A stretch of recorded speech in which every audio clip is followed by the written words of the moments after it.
I would begin, you see, with the assumption that every person, every sentient being whatsoever, is I.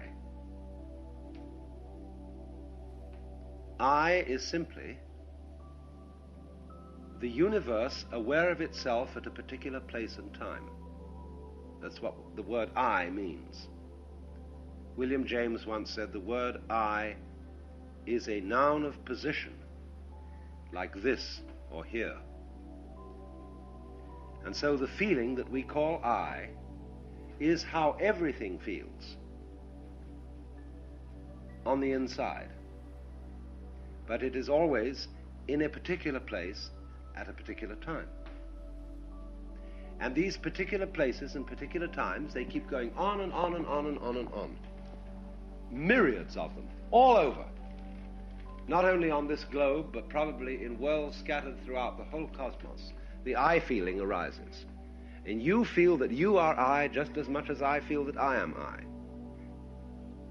And your I feeling and my I feeling are essentially the same. Only we're looking from different places. But it's all one I. Only we don't see this because we are hung up on the coming and going of I, on the particular circumstances in which every I appears. And so, just as the flame changes its physical identity every second, every split second, every microsecond, so do you. You're a stream. And so, taking us all together, supposing you watched the human race from a very different point of view, you were watching us, you didn't know anything about human beings, never seen them before, and you were observing what's going on in this planet from some other point of culture in space and time, and you would say, well, this world is peopling, this planet peoples, just like a tree bears fruit. And year after year, the apples that come off an apple tree all look very, very much the same. And you would say, yeah, the apples come and go, but they're always the same apples coming back. It's only if you look very minutely at the apples and studied the details of coloration and formation that you would say that one apple was different from another. Now, we're all so used to each other, and we know each other so well that we see and emphasize the differences between us. But somebody who knew nothing about humanity would see the coming and going of human beings as a repetition of the same process. Just as the flame burning, we say it's a flame, but it's a repetition of the same process. It keeps on flaming. You see? Now, if you're going to count each cha as a distinct and separate event, then you cannot hear cha, cha, cha, cha, cha, the rhythm. So, because of our myopia, because our point of view is fascinated by the details and the differentiations between everything that's going on, the differentiations between people, the differentiations between generations, we are so preoccupied with that particular view of things that we're hung up on it. And we don't see that it's the same thing happening again and again and again. And that every I that comes into this world is you. Now, you don't have to have any inside information to understand that. It doesn't require any sort of esoteric, spooky knowledge, something that can't be demonstrated. It's just looking at things the way they are, standing right out in the open and facing you. All eyes are I, wherever soever scattered, because you see, this is the place. At the point called here and now, this universe knows itself on the inside. You look around you, and you see everything, as it were, presenting an exterior to you.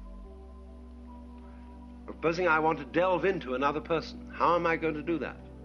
Well, there are many ways. I can talk to them. I can get them to express their inmost thoughts and their feelings. I can make love to another person and exchange a very fundamental sort of electrochemical union. I can take a knife and, like a surgeon, go in and analyze. But my relationship to the other is always seeing life on the outside.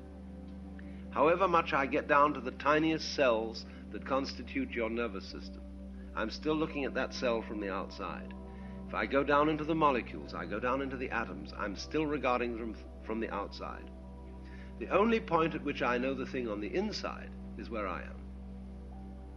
Then I have inside knowledge of what everywhere else appears to be outside. So if you want to know what all this is, that's why mystics say you have to look within. So they talk about the inner life within yourself and so on. Because that's the point at which you know what it's like on the inside. And so to realize inside, there must, of course, at the same time be outside. To realize self, there must be the counterbalance of other. Because it's like black and white, it's like back and front. They're inseparable. So then, this is where we start from. That every being coming into this world is I, and they keep on coming.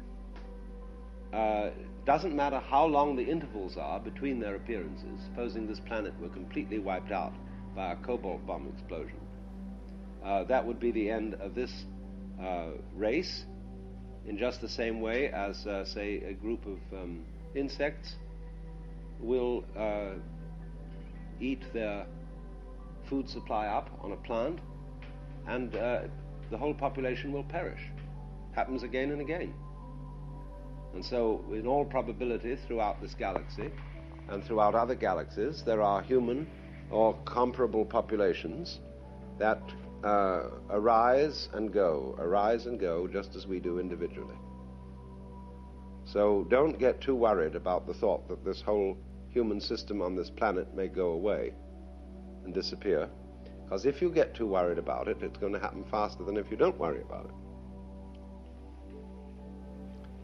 Because of the attraction of a vertigo, the feeling of wanting to throw yourself over the precipice even though you know it'll destroy you.